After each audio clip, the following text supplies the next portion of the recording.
네, 민주당 이재명 대표의 최측근인 김용 전 부원장이 대장동 일당으로부터 불법 정치 자금을 받은 혐의로 1심에서 실형을 선고받고 구속됐죠. 자, 김용 부원장의 판결문에 120번 나온 이름 누구일지 화면으로 만나보시죠. 아직 재판이 끝난 게 아니어서 좀 더 지켜보도록 하겠습니다. 김용 부원장 정치자금 수사한 부분은 재판부가 인정했는데 이에 대해서 하실 말씀 있으실까요? 네, 김용 부원장 불법 정치자금 수수 인정된 부분에 대해서. 고맙습니다. 대선 경선 자금으로 수혜자는 이재명이죠. 주변인들은 전부 다 이재명을 위한 도구였습니다. 네, 이재명 대표의 재판이 아닌데 김용 전 부원장의 판결문에 보면 이재명 대표는 120번 언급이 되고 오히려 정작 피고인은 107번 언급이 되는 희한한 현상이 판결문에 담겼고요.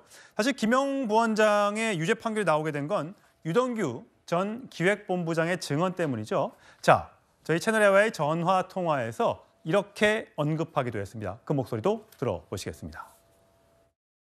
저는 무죄를 생각지 못했습니다. 이미 벌어진 사건이기 때문에 마음속에 유죄라고 생각하고 있고 제가 기억하고 제 앞에서 벌어진 일이기 때문에 저는 그 있는 그 상황 그대로 말씀을 드렸고 판단은 재판부가 하시는 거라고 생각합니다. 재판부에서 지방 정부가 이제 부패했다. 이 부분을 갖다가 지적하지 않았습니까? 네, 그것들이 판단되는 것들이 아마 이제 다른 재판에서도 다 낱낱이 저는 나올 거라고 생각합니다.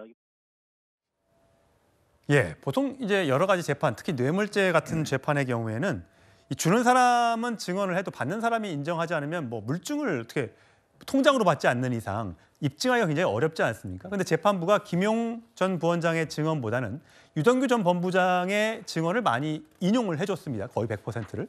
그렇다면 어떻게 증언했길래, 어떤 모습을, 어떤 발언을 했길래 이걸 다 인정해 준 겁니까? 이런 거는 이제 일관적이고 구체성이 있는가? 이게 핵심이에요. 예. 진술이 왔다 갔다 하면 일관성, 그다음에 구체성인데 제가 판결문을 요지를 다 보니까 정말 이게 구체적으로 돈을 전달할 때 해가 진 시간, 그다음에 외투에 어떻게 역곡하고 이게 다 적나라하게 나타나 있고요. 네. 그래서 진술이 상당히 구체적이다. 그다음에 일관성이 있다는 거예요. 그리고 뇌물 사건은요. 준 사람도 남욱 변호사도 8개월 실형 받았죠. 준 사람도 처벌돼요. 그러니까 특별하게 원한 관계가 없는 한 줬다는 사람이 주면 뇌물은 유죄입니다. 왜? 자기도 처벌되는데 굳이 안 준 돈을 줬다고 할 이유가 없잖아요. 그 점에서 재판부가 유죄로 본 거고요. 다만 이제 유동규 이분은 좀 애매하죠. 준 사람하고 공범인지 받은 사람하고 공범인지. 검찰은요. 이재명 측에 정진상, 김용, 유동규가 의형제잖아요. 그러니까 이제 받은 측에다가 기소를 한 거죠. 근데 실제 유동규는 정치인은 아니잖아요. 그러니까 원래 준 사람 측에 공범을 했으면 유죄가 남욱 변호사처럼 나올 수도 있는데 검찰이 안 바꾼 거예요. 그래서 불고불리 공적이 없으니까 그래서 무죄가 난 거 이거는 이해가 되고요. 예. 저는 이 사건의 가장 핵심은 유동규 씨의 신빙성을 인정했다. 이게 중요한 게 앞으로 이재명 재판 있잖아요. 예. 대표. 예. 대장동, 그다음에 위례, 백현동, 김문기 씨 몰랐다 선거법, 전부 유동규 본부장이 키맨입니다. 가장 중요한 증인입니다. 이걸 인정했다는 것은 이재명 대표 재판에도 아주 불리하게 적용하고 그다음에 정영학 녹취록 있죠. 이걸 증거 능력을 인정했다.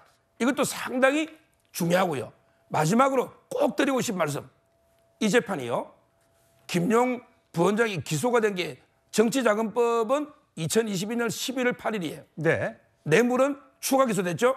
12월 28일이에요. 예. 1년이 안 걸렸네요. 11개월 만에. 네. 이 복잡한 사건이 11개월 만에 나왔습니다. 근데 선거법 김문기 몰랐다. 그다음에 백현동이 4단계. 이게 지금 훨씬 전에 기소된 거예요. 1년 4, 5개월이 지났습니다. 정말 34부 반성해야 된다. 이게 법입니다. 시속한. 예, 장 변호사님. 네. 야당에서는 유동규 전 본부장의 증언이 오락가락했고 또 돈을 줬다는 남욱 변호사는 불구속을 시키고 네. 돈을 전달했다는 유동규 본부장은 무죄로 가고 왜 김용 부원장만 법정 구속을 시켰느냐 여기에 대한 문제 제기를 하더군요. 사실 지금 유동규 씨의 증언의 신빙성을 인정한 건 팩트입니다. 그 판결문 요지를 보면요. 6억 정치자금법 위반과 관련한 유동규 씨의 증언 내용이 상당히 구체적이고 체험하지 않은 사람은 할 수 없는, 그리고 거기에 상반되는 객관적인 물증이 없다라고 설시하고 있습니다. 다만 2천만 원 무죄를 받은 부분이 있습니다. 김용 씨가. 그 부분에 대해서는 재판부도 유동규 씨가 설과 추석 이런 명절 때 1,000만 원씩 아파트에 가져가서 돈을 주었다고 하는데 믿기 어렵다라고 했습니다. 지금 금액의 큰 부분에 대해서는 인정할 수 있다. 2천만 원에 대해서는 유동규의 말을 인정할 수 없다는 취지로 달리 판단한 영역이 있습니다. 예. 왜냐하면 한 재판부에서 들여다보고 있지만 사실 여러 개별 사건들이 한꺼번에 병합돼서 이 처리를 받는 그런 과정이라고 보시면 되거든요. 그래서 기계적으로 이게 이재명 대표에 대해서 유동규 씨가 증인으로 나오면 유리할 것이다, 불리할 것이다를 함부로 단정할 수는 없는 단계다. 이게 정확한 것 같습니다. 예. 자, 사실 여기에 대해서 아까 얘기했지만 민주당 박주민 의원은 경선 자금이 모자랐던 것도 아니고 모은 경선 자금을 다 쓰지도 못했다. 그러니까 무슨 김용전 부원장을 통해서 불법 정치 자금, 불법 경선 자금을 받을 리가 있겠느냐라고 주장을 하고 있습니다. 물론 선거에 들어가는 비용은 워낙 다양하기 때문에 그 돈이 그 돈인지는 아무도 알 수가 없습니다. 그리고 그 돈이 실제로 이재명 대표를 위해서 직접적으로 쓰였는지도 아직까지는 확인은 안 됐습니다만 김용전 부원장, 측근이라고 불리는 사람에게 돈이 건너갔기 때문에 이 돈이 어떤 용도로든 이재명 대표를 위해서 쓰였을 것이라고 지금 의심을 하고 있는 것이겠죠. 여기에 대해서 민주당은 좀 꼬리를 긋는 그런 모습을 오늘 입장을 밝혔습니다. 그 목소리 들어보시겠습니다. 김용전 민주연구원장님 네네. 판결이 이재명 대표님한테까지 영향을 미칠 수 있다. 당내에서 의원들 몇 분들이 좀 걱정의 목소리를 내고 있는데 당에서 따로 대응하실 방침이나 이런 게 있으실까요? 특별하게 당은 아니고 왜 그러냐면 김용 부원장과 하는 재판이기 때문에 당에서 따로 입장을 낼 거는 아닌 것 같습니다. 네. 박성준 대변인은 따로 입장을 당해서 낼 건 아닌 것 같다. 김용전 부원장의 얘기이기 때문에 그렇다라고 얘기를 하고 있습니다. 어쨌든 이재명 대표 측에서는 검찰의 짜깁기 수사와 기소로 납득하기 어려운 판결이 나왔고 일주일 만에 20억 원이 넘는 후원금이 모이는 상황에서 경선 자금을 모으려고 범죄를 저질렀다? 이건 믿기 어렵다. 김영주 전 의원이 보시기에는 민주당의 이 해명 어떻게 들으셨어요? 시점이 좀 달라요. 그러니까 김용 부원장이 이 돈을 요청하고 받았을 시점이 훨씬 빠르죠. 예. 후원금을 받았을 시점하고. 이제 그렇기 때문에 초기에 경선 자금을 미리 이렇게 그 조직을 만드는 데 들어간 여러 가지 USB라든지 상당히 많은 그런 관련 증거를 갖고 있는 것 같습니다. 그러니까 실제적으로 돈이 이렇게 모여진다 하더라도 이 대선 경선뿐만 아니라 본선이 사실은 거의 450억에서 500억 정도의 돈이 있었기 때문에 필요하기 때문에 그 정도 돈이 들어간다고 해서 그것이 충분했다 그렇게 말하기는 어려운 것이고 이 사건의 특징은 좀 다릅니다. 보통 뇌물 사건이나 일반 사건은 갖다 준 사람의 돈을 받은 것이 문제가 되는데 이 사건은 요청한 부분이 있잖아요, 사실은. 그것은 실제적으로 이 사건이 왜 문제가 되냐면 428억과 관련된 부분과 연계되어 있어요. 맡겨놓은 걸 마치 다시 돌려달라, 때가 됐으니까 달라 이렇게 얘기한 부분이 있어서 이것이 단순히 그냥 김용 재판으로 끝나는 것이 아니라 이재명 대표의 재판으로 영향을 끼칠 수 있는 또 하나는 제명이 뇌물죄가 아니잖아요. 정치자금법 위반이면 이 정치자금을 정치를 한 사람이 김용이 아니잖아요. 그렇기 때문에 이것은 단순히 당에서 그냥 침묵하고 김용의 사건일 뿐이다라고 말하기는 어려운 부분이 있다. 그렇게 봐야 되겠습니다. 이민찬 부대변인 보시기에도 이재명 대표가 그 구속영장이 기각이 되면서 다시 이재명 대표가 죄가 없는 거 아니야? 라는 쪽의 움직임에서 이번 재판 결과로 인해서 그 상황이 좀 달라질 걸로 지금 보나요? 매우 달라졌죠. 그러니까 민주당이 이렇게 급하게 꼬리를 자르고 있는 겁니다.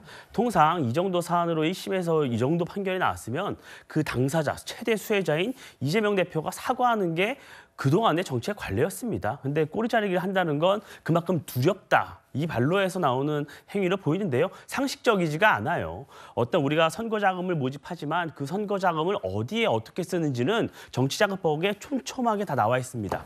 이 사전에 이런 선거운동을 하는 데에서 그 돈을 쓸 수가 없어요. 그래서 그 돈이 필요했던 겁니다. 그래서 그 돈을 요청했고 김용 당 부원장이 먼저 선발대로 투입을 해서 그 이재명 대표를 위한 조직 구축 작업을 해왔던 거예요. 저는 이 김용 그리고 이화영 이 두 분이 같은 처지에 있다고 봅니다. 어디선가 돈을 받고 그 돈을 이재명 당시 대표를 위해서 후보를 위해서 일을 했어요. 근데 자신들은 유죄가 다 걸려 있어요. 그럼 그 다음에 자신들이 이걸 진술을 하느냐 마느냐. 내가 진술했을 때는 이재명 대표에게 즉각적으로 연결이 되는 것이고 아닐 경우에는 나의 형량이 더 무거워질 수 있거든요. 이 판결문을 보면요. 1억 원의 부분이 있어요. 1억 원에 대해서 우리 김용 씨가 받은 걸로 보이나 그런데 이 증거 연관성이나 이게 좀 확인되지가 않았다. 이런 부분이 있습니다. 예. 만약 이 부분이 1억 원을 추가로 받았다. 뇌물을 추가로 받았다. 그래서 다음에 1억 7천만 원을 받았다는 게 증명이 되면 우리 김용 이분의 특가법상 10년까지도 형량이 늘어날 수가 있어요. 이 상황에서 과연 끝까지 이재명 대표를 지킬 수 있을까? 저는 이것도 관전 포인트라고 봅니다. 지금 이민찬 부대변인 얘기했던 것처럼 정진상 실장 재판도 진행 중이고 또 유동규 본부장에 대해서 검찰이 다시 기소할 수 있겠습니다만 정치자금법 위반 등등의 혐의로 어쨌든 무죄가 나오고 준 사람 남욱 씨는 징역 법정 구속 안 시키고 이걸 봤을 때 그러면 김용 씨도 내가 이재명 대표를 위해서 이렇게 온몸을 바쳐서 노력했지만 이게 나한테 돌아오는 건 징역 5년? 더 늘어날 수도 있어? 이러면 혹시 이재명 대표에 대한 마음을 바꿀 수도 있는 건가요? 지금 이제 그 김용 측의 변호인이 많잖아요. 제가 들은 이야기인데요. 아마 이제 그 이화영의 부인은요. 뭐냐면 이게 이화영보다는 이재명 대표를 지켜야 된다. 당신이 10년, 20년 살더라도 이재명 대표 불면 안 된다. 이런 게 자세라는 거예요. 그래서 우리 법정에서 그때 이화영 보고 부인이 정신 차리라 이랬잖아요. 예. 근데 김용 부원장의 부인은요. 당신이 왜 뒤집어쓰냐. 당신이 진실을 밝히면 추징금이 김용 부원장 신고 재산이 2020년쯤에 8억 얼마예요. 근데 추징금이 6억 7천이면 거의 알거지 되는 겁니다. 추징이 보존돼 있어요. 들은 얘기시라고요? 예. 근데 문제는 이런 경우에 재수의 딜레마가 나옵니다. 만약에 김용 부원장이 그냥 이재명 대표 경선 자금을 썼다. 이렇게 밝히면요. 형량이 1, 2년 줍니다. 그리고 추징금은 안 내고 이재명 대표한테 갑니다. 왜? 최종 수혜자가 추징금을 내야 되잖아요. 저는 김용 부원장이 고심에 고심을 거듭할 걸로 봐요. 항소심에서 진실을 밝혀서 내가 이게 감형받고 하느냐.